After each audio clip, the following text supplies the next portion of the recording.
Kiranya Tuhan berkenan, Kau bertahta di atas puji-pujian umat-Mu. Terima kasih Tuhan. Kalau tembok Yeriko saja runtuh karena puji-pujian, kami tahu pagi ini tembok-tembok pergumulan kami runtuh karena hadirat Tuhan sedang nyata. Di dalam nama Tuhan Yesus, kemenangan besar terjadi. Kemenangan besar terjadi. Haleluya. Haleluya. Haleluya. Karena itu Tuhan berbicaralah, berdengarkanlah suara-Mu. Kami tidak sekedar menerima apa yang baik, tapi kami juga mau melakukan yang terbaik untuk Tuhan. Kami mau melakukan kebenaran firman, menjadi hamba-hamba-Mu yang taat sepenuhnya kepada kebenaran firman Tuhan. Terima kasih, berbicaralah supaya setiap kami yang mendengar dan hamba yang berbicara demi nama-Mu, kami bersama-sama diberkati oleh Tuhan. Dalam nama Tuhan Yesus, yang percaya sama-sama kita katakan amin, amin, amin, amin. Puji Tuhan, puji Tuhan. Silakan duduk kembali Bapak Ibu Saudara. Shalom. Semua bersuka cita, amin. Tepuk tangan sekali lagi yang terbaik buat Tuhan kita. Haleluya. Bapak Ibu Saudara, ada satu hal yang perlu Bapak Ibu highlight. Bahwa Tuhan Yesus itu datang ke dunia. Dia adalah juru selamat dunia. Katakan amin. Dia juru selamat dunia. Dia bukan sekedar guru selamat. Beda ya. Guru selamat pakai G. Gunung ya, guru selamat. Beda dengan juru selamat. Bapak Ibu pernah gaul gak sama orang yang suka menggurui? Nggak enak Bapak Ibu Saudara. Dia hanya bisa menggurui. Merasa paling bisa. Merasa paling tahu firman. Kalau bicara tentang firman, Pak Gembala baru khotbah satu pasal, dia khotbahin kita satu kitab. Full Injil Matius. Dia merasa paling menguasai ayat-ayat Alkitab. Tapi urusan melakukan firman, keok. Senggol kanan kiri bilang begini, enggak ada di sini yang begitu. Semuanya tahu firman dan jadi pelaku firman. Tepuk tangan yang terbaik buat Tuhan kita. Tuhan Yesus bukan sekedar guru selamat yang mengucapkan janji, yang hebat mengajar, tapi tidak melakukan apa yang dia janjikan. Tidak mempraktekkan apa yang dia ajarkan. Tuhan Yesus bukan sekedar guru selamat. Dia satu-satunya juru selamat dunia. Katakan amin. Dia mengucapkan janji dan dia yang menepati janjinya. Dia yang berfirman dan dia yang menempati setiap firman-Nya. Dia mengajarkan kita tentang kasih dan ingat. Dia yang mempraktekkan kasih yang tidak ternilai bagi setiap kita. Kita yang harusnya binasa, tapi kita beroleh hidup yang kekal. Karena kasih Tuhan melimpah bagi kita. Sekali lagi tepuk tangan yang terbaik buat Tuhan kita. Nah Bapak Ibu Saudara, sekarang kalau kita sudah menerima keselamatan. Saya percaya ya harusnya Natal itu selalu menjadi momen spesial bagi kita. Katakan amin. Ya setiap bulan adalah spesial bagi kita, tapi percayalah Natal itu adalah perwujudan kasih Tuhan yang luar biasa untuk setiap kita. Katakan amin. Karena itu Bapak Ibu Saudara, ciptakanlah momentum yang tidak akan pernah dilupakan oleh anak-anakmu tentang Natal. Katakan amin. Ya, Natal itu selalu kita kenang. Natal juga selalu kita rindukan. Katakan amin. Kenapa? Karena Natal bicara kasih Tuhan yang besar bagi kita. Dia yang tidak memandang setiap kita, tidak mempertimbangkan kita kaya, miskin, hebat atau tidak hebat. Pelayan Tuhan atau jemaat biasa. Dia datang untuk setiap kita. Katakan amin. Dia raja segala raja. Dia pencipta langit bumi, tapi dia lahir di kandang domba yang hina, dibaringkan di atas palungan. Ada yang lahir, mungkin di sini lahirnya di rumah sakit bintang 5, sebutlah Mayapada, Siloam, dan mungkin ya banyak lagi rumah sakit bintang 5 di Jabodetabek. Betul ya? Tuhan Yesus tidak lahir di rumah sakit bintang 5, Bapak Ibu Saudara. Tidak ada fasilitas mewah. Dia raja, tapi dia lahir di tempat yang sangat tidak layak. Tapi lihat, dia lakukan itu karena dia mengasihi kita. Katakan amin. Dia mencintai kita. Itu perwujudan kasih Allah yang begitu besar, begitu sempurna. Nah sekarang kalau kita sudah menerima kasih Tuhan, bagaimana perwujudan kita membalas kasih setia Tuhan? Coba kita buka sama-sama. Satu hal sederhana saja yang saya mau ingatkan bagi kita. Di momen Natal, di bulan Natal ini, bulan penuh sukacita. Yang Tuhan mau ingatkan kepada kita, yang Tuhan mau adalah kita hidup dalam kebenaran. Katakan amin. Katakan sama-sama, saya mau hidup dalam kebenaran. Lagi saya mau hidup dalam kebenaran. Coba kita buka sama-sama Matius pasal 5 ayat 20. Matius pasal 5 ayat 20. Yang sudah menemukan katakan amin. Baik, kita akan baca sama-sama. 3, 2, ya. Maka aku berkata kepadamu, jika hidup keagamaanmu tidak lebih benar daripada hidup keagamaan ahli-ahli Taurat dan orang-orang Farisi, sesungguhnya kamu tidak akan masuk dalam kerajaan sorga. Bapak Ibu bayangkan ya, kalau Bapak Ibu waktu itu ada di sampingnya Tuhan Yesus, waktu Tuhan Yesus mengutarakan ayat ini. Ayat ini yang mengutarakan bukan Petrus, bukan Matius, bukan Andreas, bukan salah satu dari para rasul. Ini yang mengucapkan Tuhan Yesus sendiri. Makanya coba lihat, maka aku berkata kepadamu, akunya itu hanya A besar. Jadi menggambarkan Tuhan Yesus yang berbicara kepada kita. Katakan amin. Nah, maka Tuhan Yesus berbicara kepada kita, jika hidup keagamaanmu tidak lebih benar daripada hidup keagamaan ahli-ahli Taurat dan orang-orang Farisi. Nah, coba bayangkan ya. Ini Tuhan Yesus ngomong, sesungguhnya kamu tidak akan masuk dalam kerajaan sorga. Coba. Kalau saja waktu itu Bapak Ibu ada di samping Tuhan Yesus sedang mengutarakan ayat ini. Waktu Bapak Ibu nengok melihat wajah Tuhan Yesus, kira-kira Tuhan Yesus tuh mengucapkan kalimat ini sambil cengingir-cengingir atau dengan keseriusan? Cengingir atau dengan keseriusan? Yang cengingir coba lambaikan tangan. Nggak ada. Yang sepakat waktu itu Tuhan Yesus ngomong dengan serius, coba lambaikan tangannya. Oh, saya setuju Bapak Ibu Saudara. Waktu Tuhan Yesus mengutarakan ayat ini, dia sangat serius.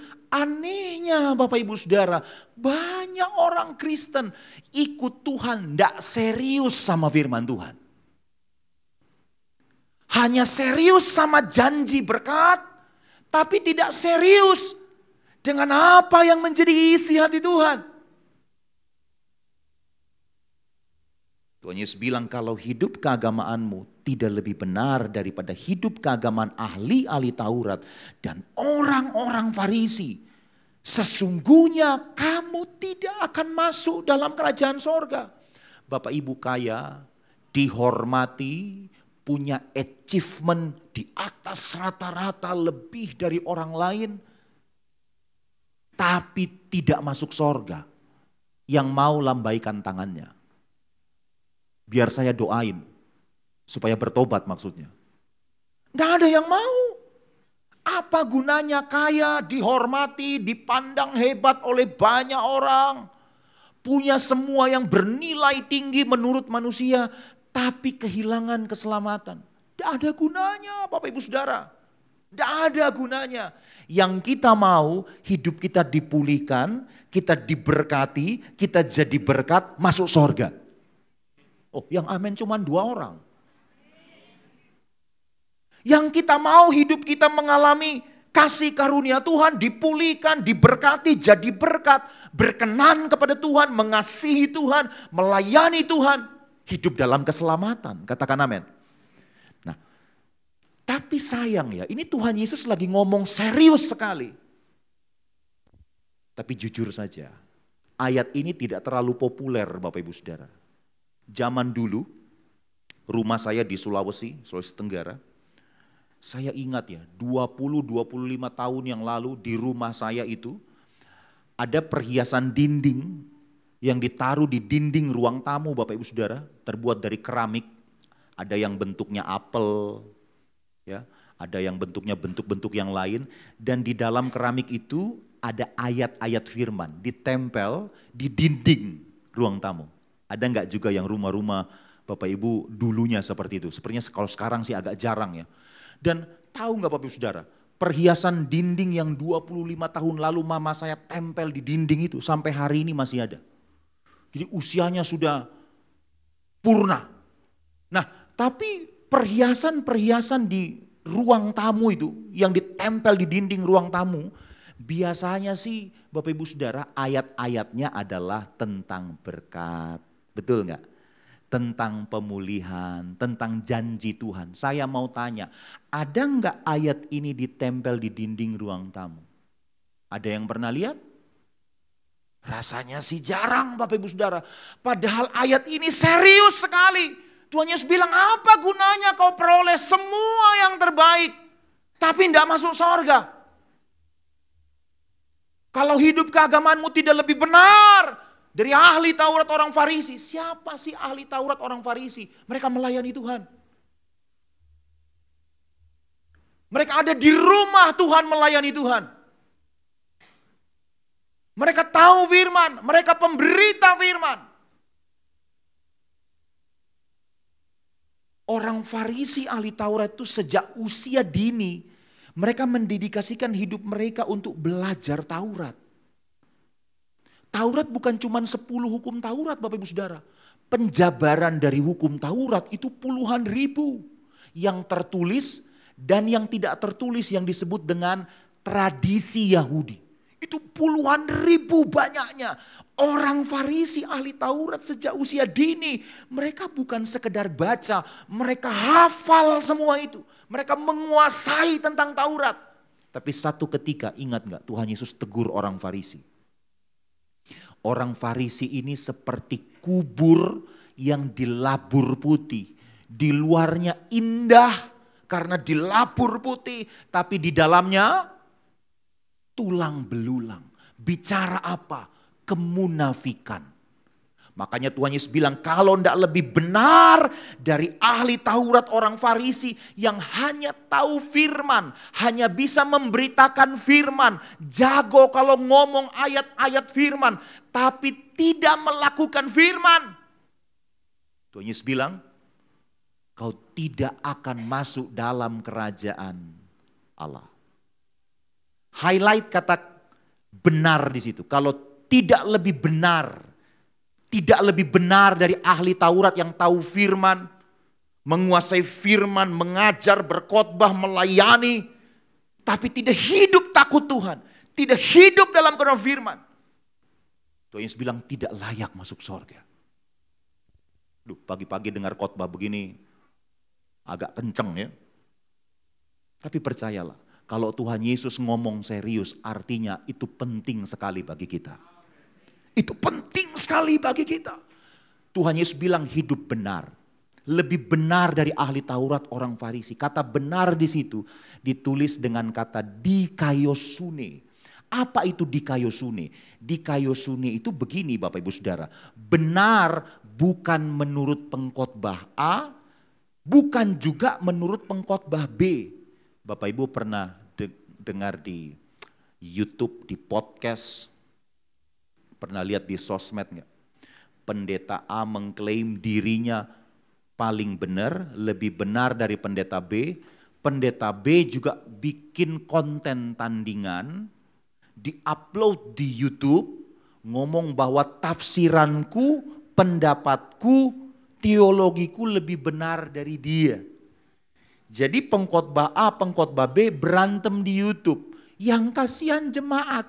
Jemaat bilang, yang mana yang benar? Pernah lihat di YouTube? Pendeta berantem karena perbedaan pendapat.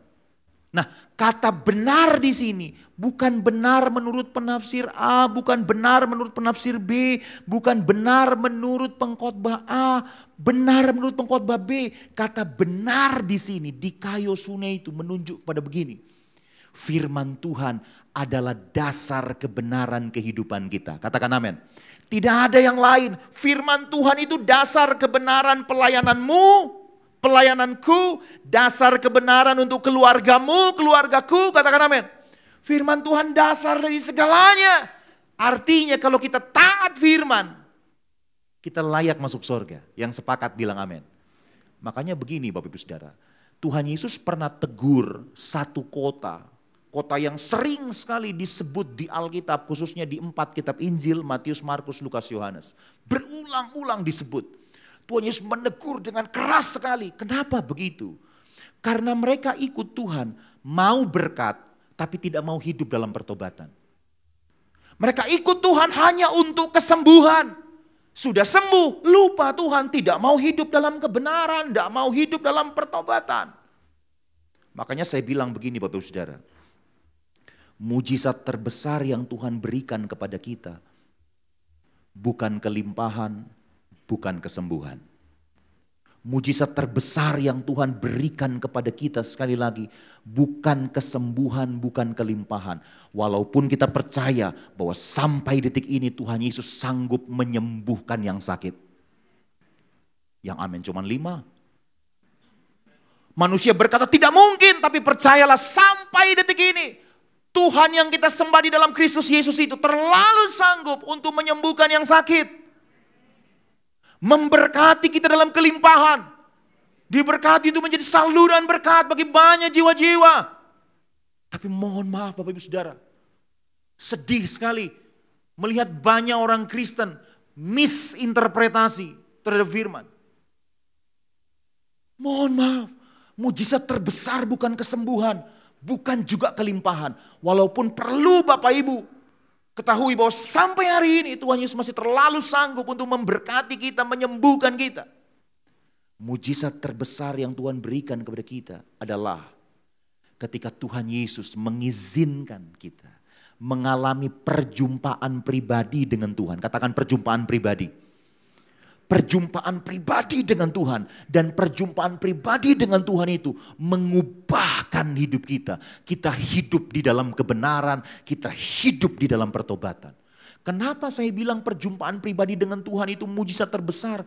Bapak Ibu bayangkan, Roma bilang begini, kitab Roma bilang bahwa semua manusia telah jatuh dalam dosa, telah kehilangan kemuliaan Allah. Betul nggak? Nah karena manusia telah kehilangan kemuliaan Allah, harusnya kita mati binasa.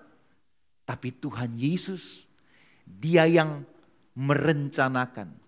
Dia inisiatornya, bukan kita. Dia inisiator dari keselamatan itu. Dia datang ke dunia jadi sama dengan kita. Dia lahir di kandang domba yang hina. Dia mati di Golgota karena Dia mengasihi kita. Kalau kita berjumpa pribadi dengan Dia, itu bukan karena kita hebat, tapi karena Tuhan kita hebat. Katakan amin. Maka perjumpaan pribadi dengan Tuhan itu mujizat terbesar. Dan perjumpaan pribadi dengan Tuhan itu mengubahkan setiap kita. Pak, Bu, engkaukah orangnya? Hari-hari ini kau ada dalam situasi yang begitu sulit. Alami perjumpaan pribadi dengan Tuhan. Saya tidak tahu sudah berapa lama Bapak Ibu tidak mengalami perjumpaan pribadi dengan Tuhan. Perjumpaan pribadi dengan Tuhan sanggup mengubah kehidupanmu. Kalau Tuhan ubah hidupmu, Tuhan ubah situasimu. Katakan amin.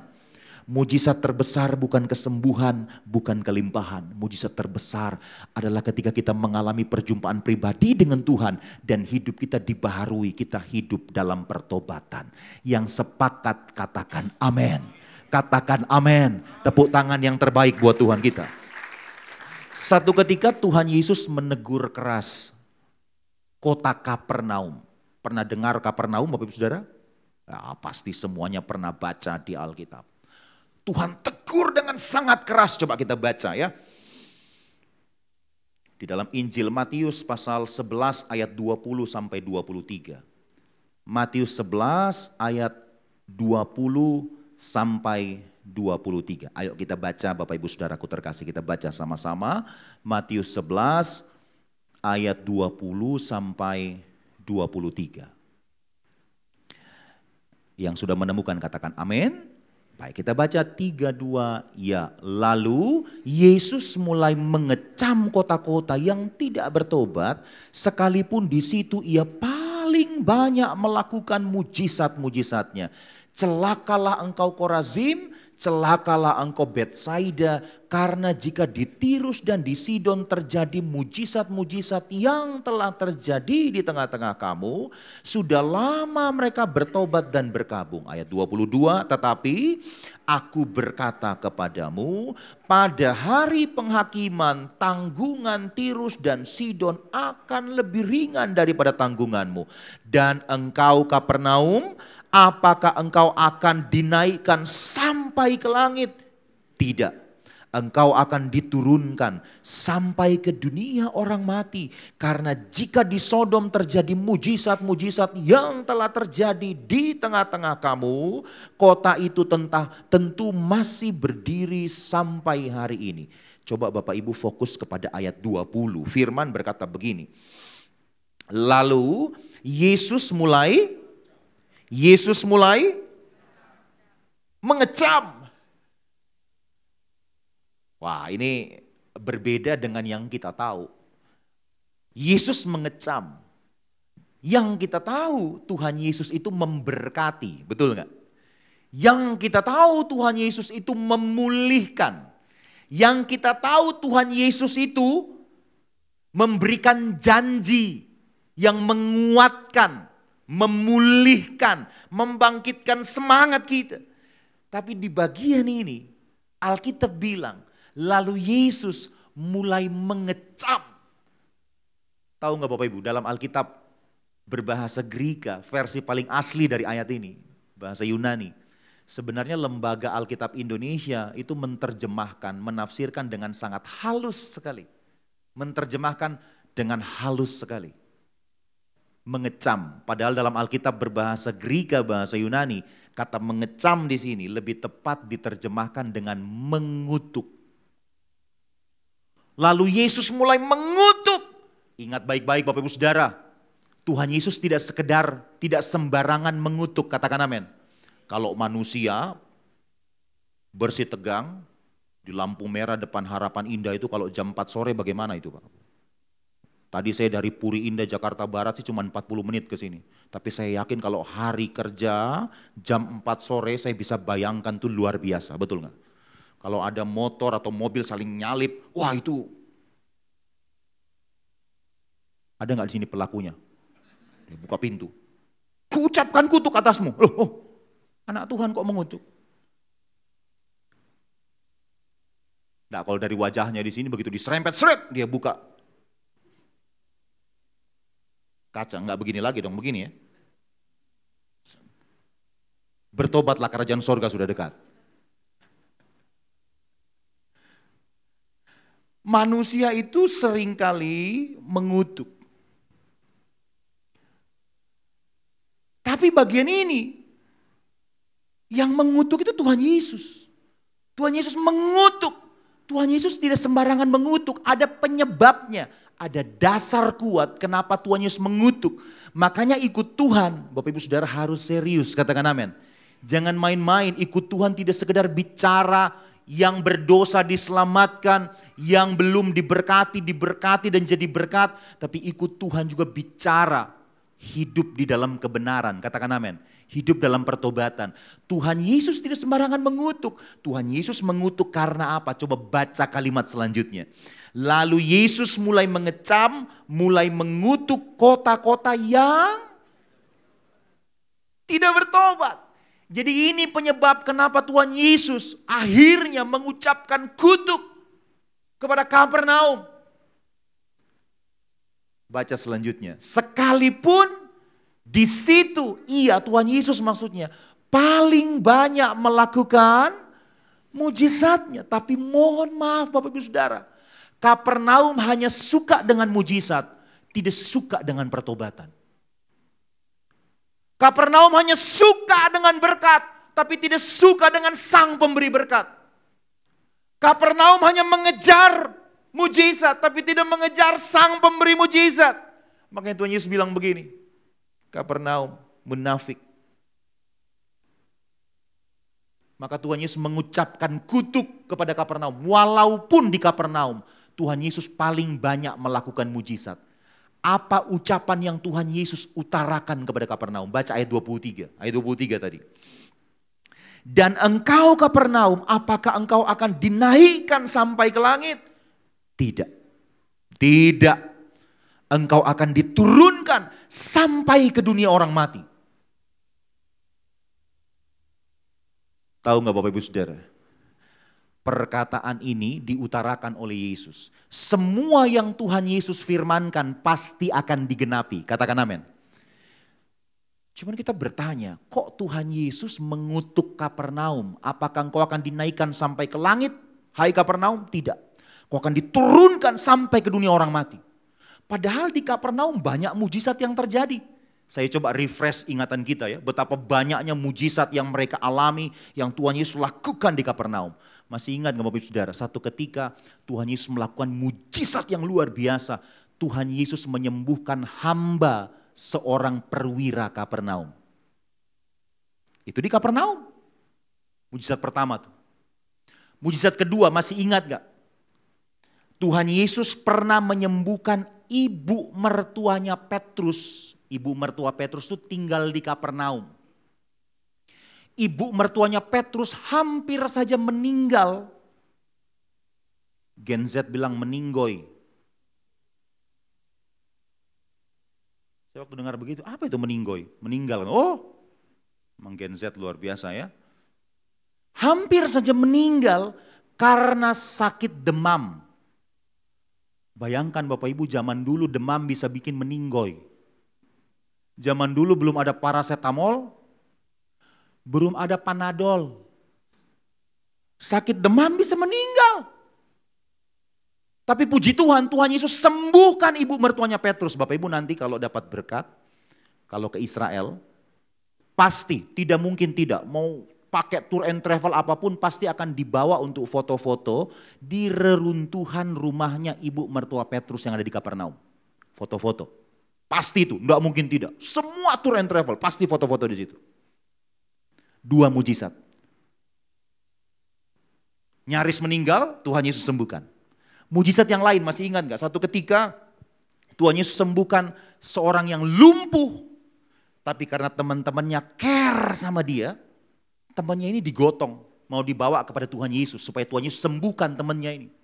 Tapi waktu mereka sampai di rumah di mana di dalamnya ada Tuhan Yesus sedang mengajar, sedang menyembuhkan banyak orang. Alkitab bilang begini, terlalu banyak orang berkerumun. Terlalu banyak orang berkerumun. Kadangkala ini juga realita hari-hari ini. Terlalu banyak orang ikut Tuhan, hanya berkerumun, hanya jadi fansnya Tuhan Yesus. Hanya mencari mujizat tapi tidak mencari sang pembuat mujizat. Tidak begitu dengan orang lumpuh ini dan teman-temannya. Faktanya apa? Waktu mereka sampai di rumah di mana banyak kerumunan orang, yang mohon maaf ya, hanya cari mujizat, tidak cari Yesus. Hanya mau mujizat, tidak mau hidup dalam pertobatan. Makanya Kapernaum dikutuk oleh Tuhan Yesus. Puji Tuhan Bapak Ibu Saudara, waktu mereka gotong teman yang lumpuh ini, memang terlalu ramai orang. Nggak dapat seat lagi. Kalau kemarin di Santika, berapa seat Bapak Ibu Saudara? 1.000. Jemaat kita berapa? 2.000. Wah itu kan bisa sampai di luar-luar itu bisa antri. Nah waktu itu di dalam rumah sudah penuh orang, penuh sesak. Di luar juga sama, banyak orang mau melihat Yesus bikin mujizat. Nah mereka tidak bisa masuk ke dalam rumah. Puji Tuhan mereka dapat hikmat. Naik kemana? Ke atap. Atapnya dibongkar. Saya waktu ngajar di STT Bapak Saudara, ada mahasiswa saya nanya begini, Pastor, ada nggak tertulis di Alkitab, itu pemilik rumah, kira-kira dia tersinggung nggak ya? Rumahnya udah dipinjam sama Tuhan Yesus untuk KKR, atap pakai dibongkar-bongkar. Kira-kira dia tersinggung nggak ya? Saya bilang pertanyaanmu itu macam-macam aja. Yang pasti dia nggak tersinggung. Kenapa begitu? Pasti dia tetap bersehati sama Tuhan Yesus. Katakan amin. Di dalam kesehatian ada mujizat Tuhan. Kalau dia tersinggung, mujizat tidak terjadi. Betul nggak? Tapi karena dia bersepakat, dia bersehati, dia korbankan semuanya, mujizat terjadi. Atapnya dibongkar, ini temannya diturunin. Alkitab bilang begini, Tuhan Yesus melihat iman mereka. Bukan cuma imannya si lumpuh, tapi iman teman-temannya. Dan mujizat terjadi. Sudah 3 mujizat. Itu di Kapernaum Bapak Ibu Saudara. Mujizat terakhir, masih banyak mujizat yang lain ya Bapak Ibu Saudara. Banyak sekali mujizat yang lain yang Tuhan lakukan di Kapernaum. Mujizat terakhir, masih ingat gak? Satu ketika Tuhan Yesus sama Petrus mau masuk ke bait Allah. Tapi diminta untuk bayar pajak, bayar bea bait Allah. Ada di sini yang tidak taat pajak gak? Semuanya taat pajak, amin? Yang amin cuma 2. Amin? Tuhan Yesus saya taat pajak. Tuhan Yesus bilang begini, Petrus maksudnya, bayar pajaknya. Petrus bilang begini, yang benar aja Tuhan Yesus. Dulu mah saya banyak duit, banyak kangtau.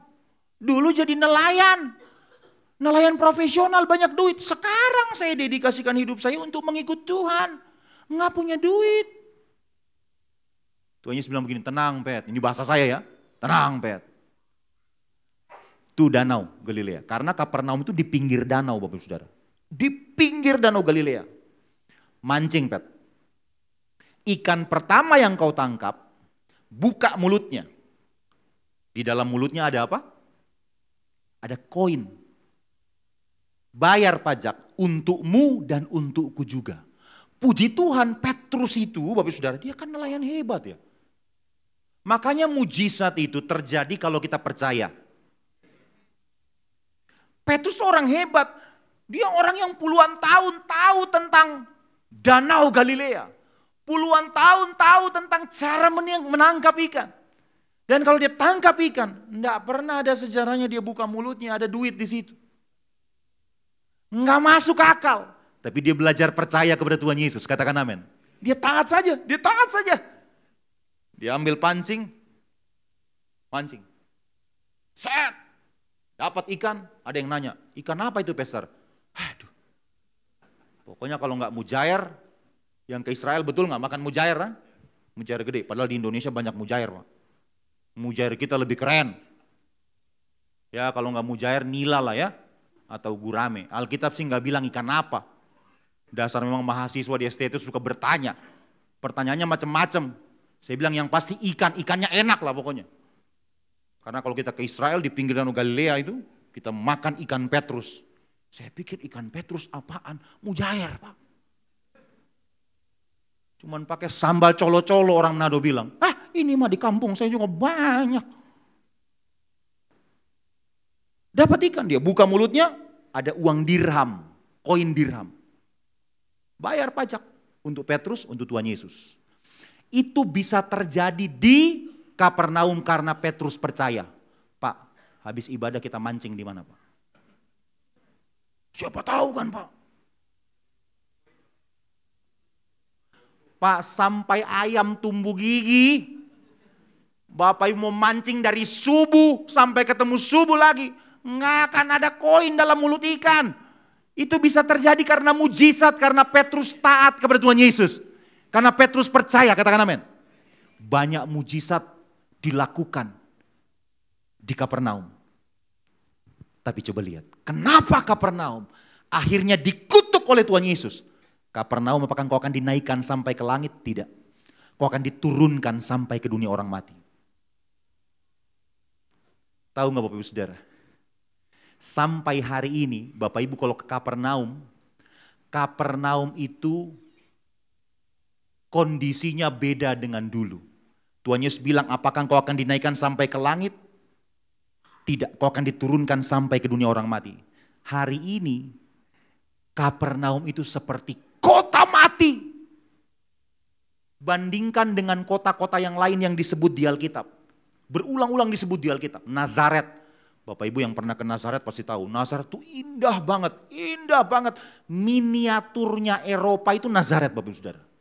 Tidak banyak gedung-gedung tinggi. Tidak ada polusi seperti di Jakarta. Wah itu kalau kita minum kopi ya. Americano Pak. Siang-siang begitu. Cari kafe ya. Itu kan mirip kayak Eropa Pak. Gedung-gedung klasik begitu. Pesan Americano, seruput kopi Americano. Sedap banget. Nggak perlu AC di situ, udaranya sejuk sekali. Beda kayak kita di Jakarta. Ngopi tanpa AC. Di outdoor begitu. Baru diseruput. Polusi. Di Nazaret nggak ada. Sejuk sekali, indah sekali Bapak Saudara. Cakep banget. Ada gereja besar itu di Nazaret. Namanya Gereja Maria. Yang pernah ke sana pasti pernah foto-foto. Keren banget. Kota yang lain yang disebut di Alkitab hari ini maju sekali. Kota Kana. Pernah dengar Kana? Itu maju sekali hari ini. Yerusalem. Bukan Old Yerusalem ya. Yerusalem tua. Kalau Yerusalem tua itu tidak boleh dibangun Bapak Ibu Saudara. Karena situ sejarah. Tidak boleh. Dibiarkan asli begitu. Dijaga keasliannya. Tapi di sekelilingnya Old Yerusalem. Itu Yerusalem modern sekali, maju sekali, berkembang sekali. Tel Aviv jangan tanya lagi, Tel Aviv mah kota paling maju di Israel. Dari semua kota yang pernah disebut di Alkitab, maju, diberkati, berkembang, dahsyat banget. Tapi ada satu kota yang berulang-ulang disebut di Alkitab. Mujizat banyak terjadi di situ, tapi hari ini rata dengan tanah. Bapak Ibu yang pernah ke Kapernaum, itu kalau mau masuk ke Kapernaum kan ada gerbang besar, tuh. Ada tulisannya. Masih ingat nggak tulisannya apa?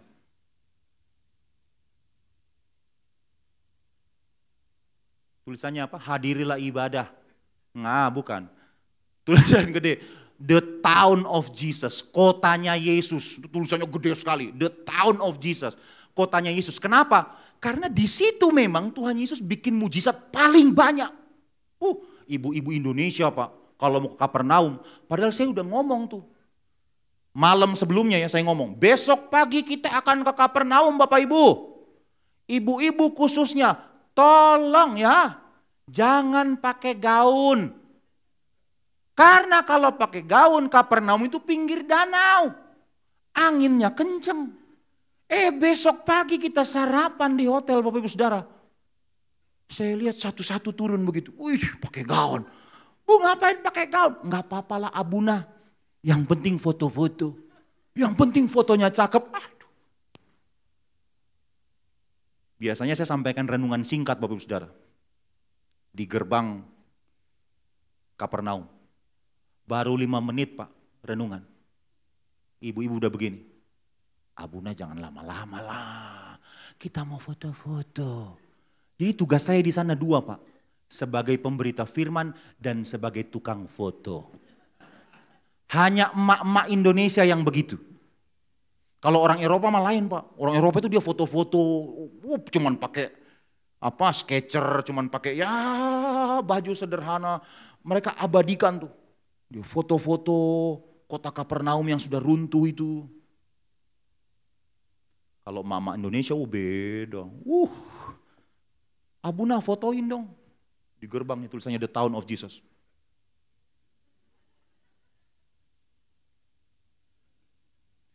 Begitu dia lihat fotonya, kurang bagus Abuna, backgroundnya nggak bagus. Yang disalahin backgroundnya. Saya bilang, sudah ibu-ibu, sudah. Kita sudah foto-foto hampir 1 jam. Ayo masuk ke Kapernaum.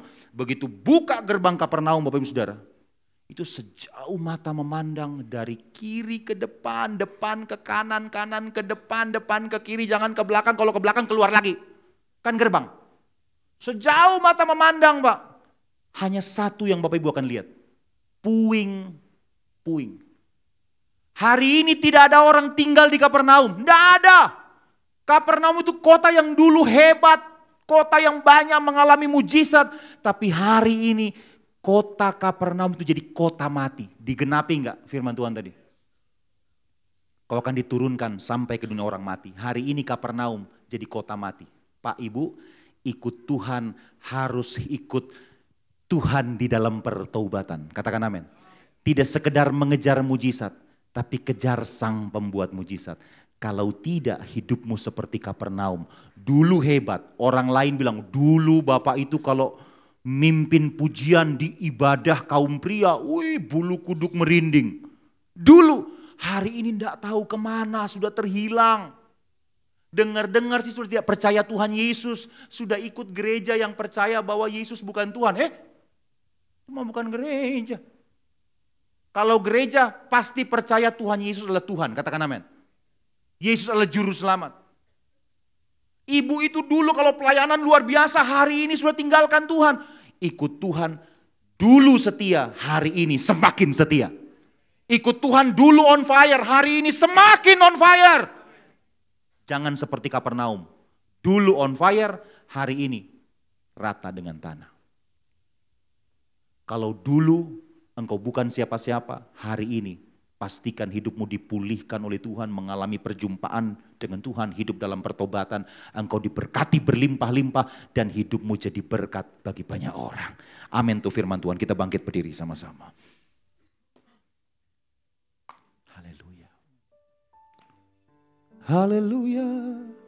Yesus hanya Kau yang ku andalkan, melebihi siapapun juga. Yesus hanya Kau yang ku percaya, di setiap waktu tiada lain yang ku andalkan selain Kau, Yesus. Katakan sama-sama dengan segenap hatimu, Yesus. Yesus hanya Kau yang ku andalkan. Katakan melebihi, oh siapapun juga. Yesus, Yesus hanya Kau yang ku oh rala-rala, di setiap waktu hanya Kau, oh haleluya, selain Kau, Yesus. Satu kali lagi dengan segenap hatimu, Yesus.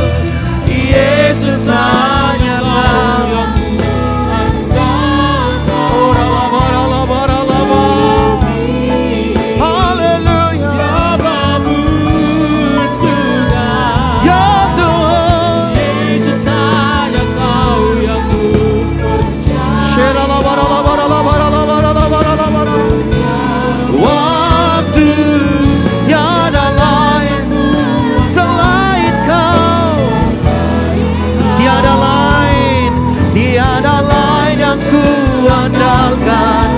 selain Kau. Sekali lagi, tiada lain yang ku andalkan selain Kau, Yesus.